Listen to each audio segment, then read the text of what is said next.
hottest job opening in the city right now. Lots of folks want to be the next mayor, including our next guest. Please welcome back to the show, Garry McCarthy. Thank you for being here. So were you just as shocked as we were to hear about the mayor's decision not to run for mayor again? No, I really wasn't. You were not surprised? No, I've been telling people for a long time I wasn't convinced he was going to run. Months ago I was saying that, and most recently I said I'm becoming more convinced that he's not going to run. Wow. And what was the reasoning? Signals that I saw, certainly some statements from some professionals who said, you know, if he hasn't declared yet, anything can happen. And I know the man. The polling numbers were not good for him, and I'm pretty certain that's the reason why he pulled the plug. Right. The timing of it was incredibly ironic with the jury selection the day after his announcement for the Jason Van Dyke case or trial. Do you think that anything is going to come out? There's some speculation that something's going to come out. He's getting ahead of it. Do you think anything is going to come out? No, because, you know, the mayor's role and City Hall's role in what happened with Jason Van Dyke has nothing to do with the criminal case. It has to do with not releasing the video. And that's not on trial. And it actually should be. But at this point, I'm just turning the page. Let's put it behind us and let's move forward. Because now I'm not running against him. I'm running against a couple of hundred other people. So I gotta make sure that I focus on what we need to do. And now it's not going to be about going against the incumbent, which changes things dramatically. It's about fixing the city. And I'm really confident that our platform will do that. I feel really good. Yeah, well, you're joking about running against a couple hundred people, but seriously, the field is about 40 people right now. What does that do for this race? So I got to say something, and this is something that really troubles me. For months, I've been making the distinction that I am a public servant, I'm not a politician. And I've said that from the beginning. And there's a real difference between those two categories. And anybody who's coming into this race now is doing it because there's a political opportunity, not because they were in this thing to fix the problems in Chicago. You know, if you don't have the audacity to take on Rahm Emmanuel, how are you going to take on the problems that we have in this city? How are you going to make those hard decisions? Right. And they're not doing it for the right reason. They're not doing it for you or us. They're doing it for themselves, if they weren't in it already. So this is exactly one of the things that's wrong. This is exactly one of the things that's wrong. Politics as usual. If you like what's happening in Chicago, then let's just keep doing the things we did to get us here. Right. Lori Lightfoot recently said the exact same you said. But according to the mayor, he has reportedly said that the candidate has actually, or the next mayor of this city actually hasn't even entered the field yet. Do you have any idea what he could be talking about or who he could be talking about? Well, from what day is today? Today's Friday, yeah. Today's Friday. Since about 11 o'clock Tuesday afternoon, when the mayor announced that he wasn't going to run, my question is, what is the machine about to do? Because, you know, they're calculating, they do things for a reason, and I'm not sure they're willing to give up the mayoralty of the third largest city in America without a fight. And I'm waiting for you. So you think he has somebody that he's going to handpick to put in there? Is that what you're saying? Well, isn't that how he got the job? So, and that's what I'm saying. That's one of the things that's wrong here. There's a democratic process in place for a reason. And I'm really disappointed in a number of things. The first thing is, you know, I've never done anything like this before, and it's eye-opening.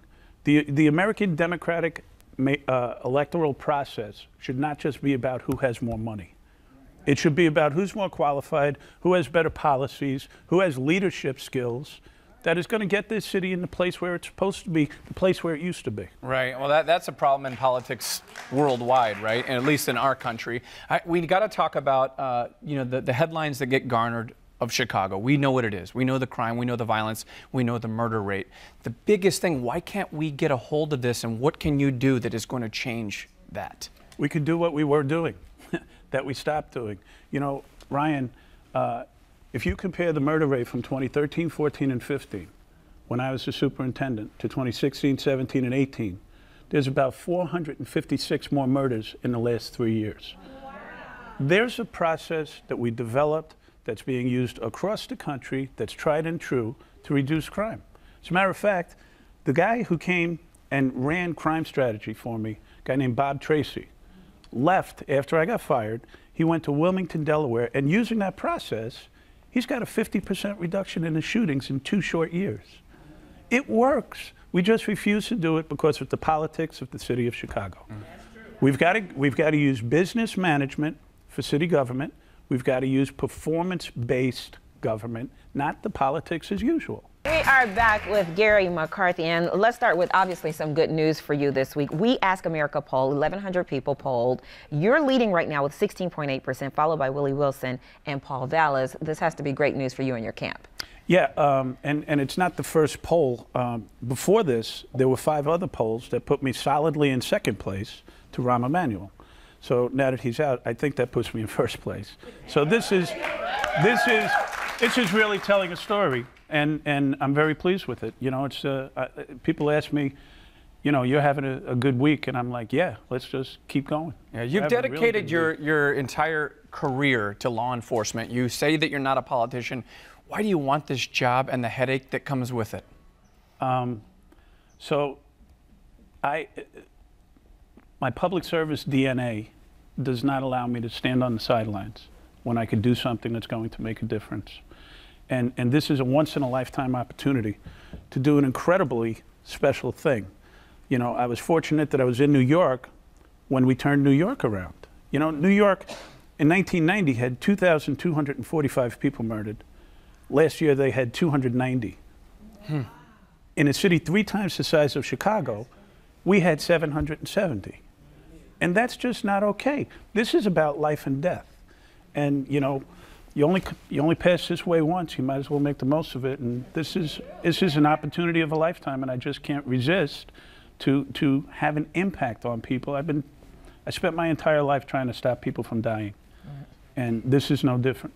Let me ask you this. You know how when presidents leave office and a new president comes, there's usually a note in the drawer from the former president to the next president.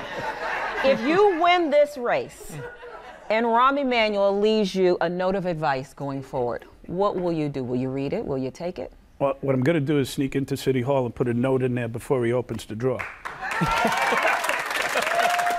Have you had any communication with him? No, I have not. You know, and I got to tell you, it's incredibly disappointing. He never called to see if I was okay. I got to tell you, what happened to me was as devastating as when my parents died. That's the only thing I could compare it to. And of course, you're talking about being fired after the whole Laquan McDonald situation. Yeah, you know. And no part of that at all makes you bitter and makes that like the propelling reason why you want to run? No, it's not the reason to run. It would have been the icing on the cake, perhaps. Okay. But the opportunity is what has me here. I have a 2-year-old son. I don't want him to grow up in this environment. And if I could do something to change it, it would be the greatest thing I've done in my life. Are you going to keep tabs on the Jason Van Dyke trial? Yeah, I'm going to keep tabs on it, but I mean, I don't have a lot of time. I'll try and, you know, stay abreast of it. I have so much reading I haven't done because it's been a whirlwind, and a good one at that. I mean, I'm having fun. I love talking to people, and I can't walk around the corner without 5 people stopping me, people honking horns, and it's so uplifting. It's so great. Yeah, there are a lot of Chicagoans out there that said, hey, the mayor knew something about the Laquan McDonald issue. You knew something about the issue and covered it up. What do you say to those people? Well, I have released the data, the testimony of the Corporation Counsel, Rahm Emmanuel's attorney, of him lying to the City Council Finance Committee to get a $5 million payout to the family with the agreement that they don't release the video. So, I mean, it's in black and white. And I got to tell you, it's incredibly disappointing that I've given this out to probably 5 news outlets and they have not reported it. I mean, this is actually could be a criminal investigation, and nobody seems to care. It's horrific. And one of the mistakes I made was doing the right thing, which is I walked out the door. I didn't sit down and do TV interviews and tell people everything that I knew. And now trying to fix that revisionist history has been difficult, quite frankly. I had no role in it. The only thing I could do is put that officer on paid desk duty, which I did. All right, Garry, we wish we had more time with you. We're out of time. Thank you so much, Garry McCarthy. I'll come back anytime you want. Thank you. Thank you.